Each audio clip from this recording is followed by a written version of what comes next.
তার ঈমান ঠিক রাখতে প্রতিদিন কি আমল করা উচিত জানতে চাই।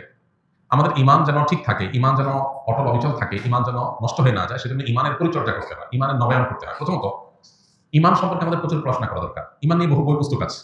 বাংলায় অনেক সুন্দর সুন্দর বই আছে ঈমান নিয়ে। একটা বই আছে ঈমান সবার আগে, আব্দুল মালিক সাহেবের বই। আরো বেশ কিছু বই আছে। তো এই ঈমান নিয়ে আমাদের বইগুলো পড়া দরকার। কিতাব তাওহীদ আছে, বাংলা অনুবাদ হয়ে গেছে। তারপর তাকওয়াতুল ঈমান আছে, বাংলা অনুবাদ হয়ে গেছে।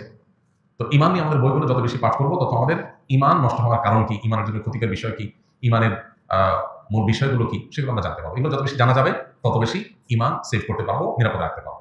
দ্বিতীয়ত, ঈমানকে ধরে রাখার জন্য, ঈমানের উপর অটল অবিচল রাখার জন্য, ঈমান যেন নষ্ট হয়ে না যায়, ঈমান যেন ভঙ্গ হয়ে না যায়, সেজন্য আমাদেরকে বেশি বেশি কোরআন কারীমের তিলাওয়াত, আল্লাহর আয়াত, আল্লাহর নিদর্শন, কুদরত, এগুলো নিয়ে গবেষণা, চিন্তা, ভাবনা করতে হবে।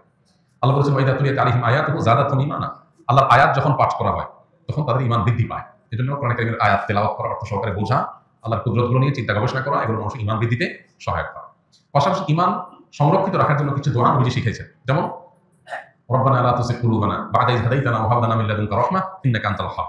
এটি কোরআন কারীমের একটা দোয়া, যার অর্থ হলো হে আমাদের রব, আমাদেরকে আপনি হেদায়েত দেওয়ার পর অন্তরগুলোকে আর বক্র করে দিবেন না, বিভ্রান্ত করে দিবেন না। আপনি সবকিছু দানশীল, সবকিছু দান করে থাকেন। এখানে ঈমান যেটা আপনি দিয়েছেন আল্লাহ, আমি যেন বেঈমান হয়ে না যাই, আমি যেন পথচ্যুত হয়ে না যাই, এজন্য আল্লাহর কাছে দোয়া করা হয়েছে। এটা গুরুত্বপূর্ণ একটা বিষয়। অনেকেই আছেন ঈমানদার হয়ে পৃথিবীতে জীবনযাপন করেন, দুনিয়ার জীবন কাটান, কিন্তু একটা সময় আল্লাহ মাফ করুক, ট্র্যাক চেঞ্জ হয়ে বেঈমান হয়ে নষ্ট হয়ে যাবে। বিশেষ করে গোটা পৃথিবীতে কিয়ামত যত নিকটবর্তী হবে, ঈমান ধরে রাখা তত চ্যালেঞ্জিং হবে, তত টাফ এবং কঠিন হবে। কারণ ঈমান নষ্ট করার জন্য হাজারো আয়োজন আছে, যেটাকে আমরা আমাদের জন্য উন্নতি অগ্রগতির বিষয় মনে করি।